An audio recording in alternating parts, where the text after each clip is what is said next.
All right, Dr. George Schofield joins us now. Good morning. Good morning. And this morning we're going to continue our conversation about what we talked about last week. Absolutely. We had quite a response to our notion of talking about intergenerational communication last time. And don't forget, if you have a topic you'd like me to talk about, email me at george@georgeschofield.com, SCHOFIELD. Okay. So, what do we want to talk about? We're going to talk about what it looks like once again, what intergenerational communication let's talk is. about what it looks like now. First of all, it's multidirectional. Right. When I was a child, it was mostly down to me because learning existed in a way in which you acquired more. Right. It still exists to that degree, in that way, to a degree, but it's much more multi-generational now. My grandchildren know things that I'm clueless about, and I rely on them. The second is the use of technologies. My 14-year-old granddaughter number 2, Natalie, wants to be a writer, and she's a fabulous writer. She texts me to set up a date with me so she can call me and read her writing to me. That's fantastic. Because I'm her, I'm her sort of sounding board, mirror. The next thing that's different is that we're no longer so age configured. We're now group configured, by which I mean grandparents and grandchildren, people that you see on the bus on the way to work. It's not so much age driven as group configured now.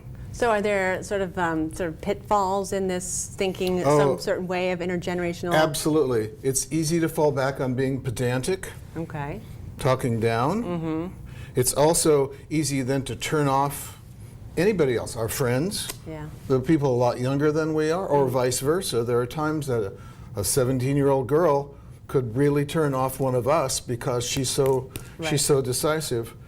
And the third one is really dangerous, and that's partial information. If I had a conversation with you or with somebody much younger than I am, and I only got part of the picture, and I don't know that, then I'm going to be operating on insufficient data. That's a real pitfall. So what helps us then with the words? Do we have rules to sort of help the communication? Absolutely. The first one is ask great questions. Okay.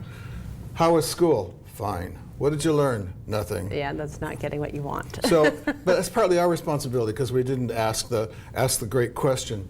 What we do when our grandchildren are here is, at the end of the day, we sit in a circle and say, and the question is, what was the most interesting part of your day? What really piqued your interest? And we all have to go around the table and answer that question. And it's become part of a ritual for us. My wife and I have to do it too. It's not just the kids. That's a great thing. Yeah, and it really works. The second rule is allow differences. Okay. If they can only think the way you think, or you can only think the way they think. I've been taken to a few movies, animated movies, by a 10-year-old. I really wasn't so crazy about it, but I couldn't shut it down. The third thing is ritualize. Do it on a regular basis so that it isn't the exception to what you do. 4, build trust out of that and memories, because you're actually, every time you talk to a younger person or they talk to you, you are building memories. And the last thing is, as much as you can, do it one-on-one.